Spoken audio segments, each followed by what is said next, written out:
प्लासी की लड़ाई में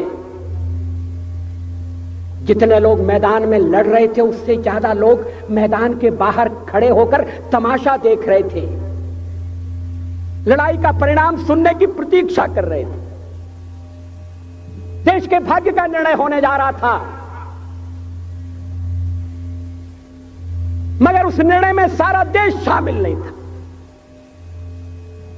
विदेश मंत्री के नाते मैं अफगानिस्तान गया था। आपको सुनकर ताज्जुब होगा, अफगानिस्तान के अपने मेजबानों से मैंने कहा मैं गजनी जाना चाहता हूं, गजनी। पहले वो मेरी बात उनकी समझ में नहीं आई, कहने लगे गजनी तो कोई टूरिस्ट स्पॉट नहीं है, गजनी में कोई 5 स्टार होटल नहीं है, गजनी में आप जाकर क्या करेंगे, गजनी में आप जाकर क्या देखेंगे। मैं उन्हें पूरी बात नहीं बता सकता। मेरे हृदय में कहीं गजनी कांटे की तरह से चुभ रहा है। जब से मैंने गजनी से आए एक लुटेरे की कथा पढ़ी है और किशोरावस्था में पढ़ी है, मैं देखना चाहता था वो गजनी कैसा है। आपको सुनकर ताज्जुब होगा, महमूद गजनी का अफगानिस्तान के इतिहास में कोई स्थान नहीं है।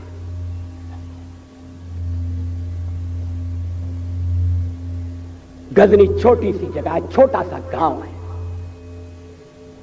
कल्पना करिए सैकड़ों साल पहले वहां धूल उड़ती थी, झोंपड़ियां थी, मगर एक लुटेरा लुटेरों को इकट्ठा करता हुआ सोने की चिड़िया को लूटने के लिए चला आया। आपस की फूट से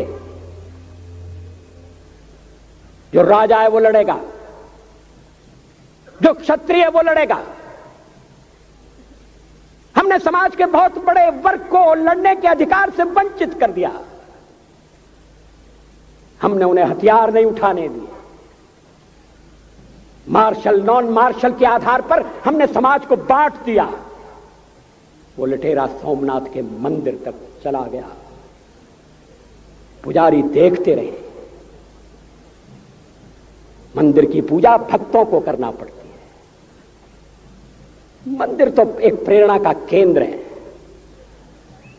मैं देशपांडे जी की तरह से नास्तिक नहीं हूं, मगर उनकी नास्तिकता में भी जो आस्तिकता है मैं उसका आदर करता हूं, उसका सम्मान करता हूं। वो जिस आत्मविश्वास से नास्तिक होने की बात कहते हैं, तो मैं उनसे कहना चाहता हूं वो सचमुच में नास्तिक नहीं है। जिसकी आस्तिकता है, जिसका विश्वास है, वो नास्तिक कैसे हो सकता है? विश्वास किसमें है ये बड़ी बात नहीं है, विश्वास है या नहीं। हमने समाज के बहुत से बड़े वर्ग को विश्वासहीन बना दिया।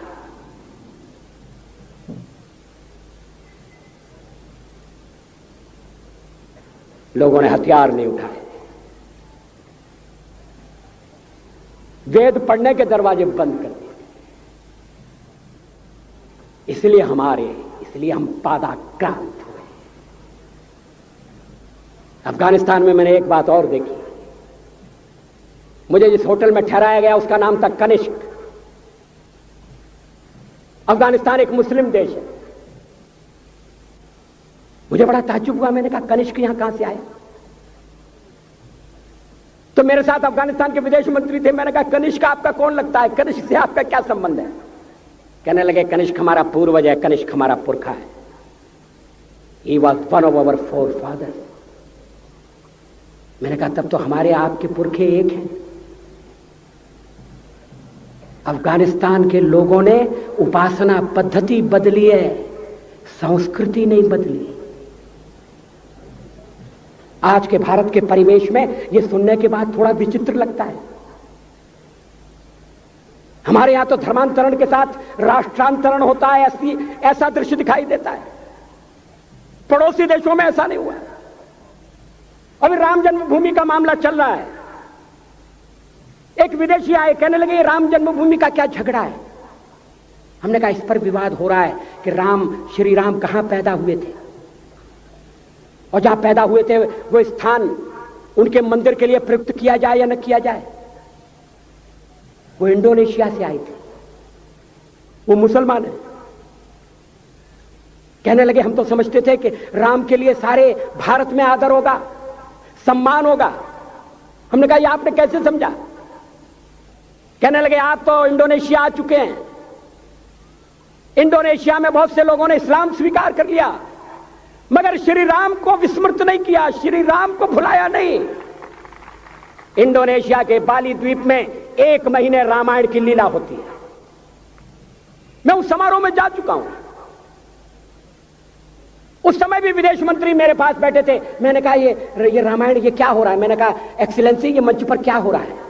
कहने लगे एक्सीलेंसी आपको पता होना चाहिए।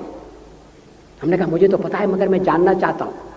कहने लगे ये रामायण है, ये राम है, ये लक्ष्मण है, ये सीता है। हमने कहा इनसे आपका क्या संबंध है? आप तो मुसलमान हैं। कहने लगे हमारा संबंध बहुत पुराना है, हमारा तब का संबंध है जब हम मुसलमान नहीं हुए थे। थाईलैंड की राजधानी अयोध्या कही जाती है। थाईलैंड के राजा को आज भी राम कहा जाता है।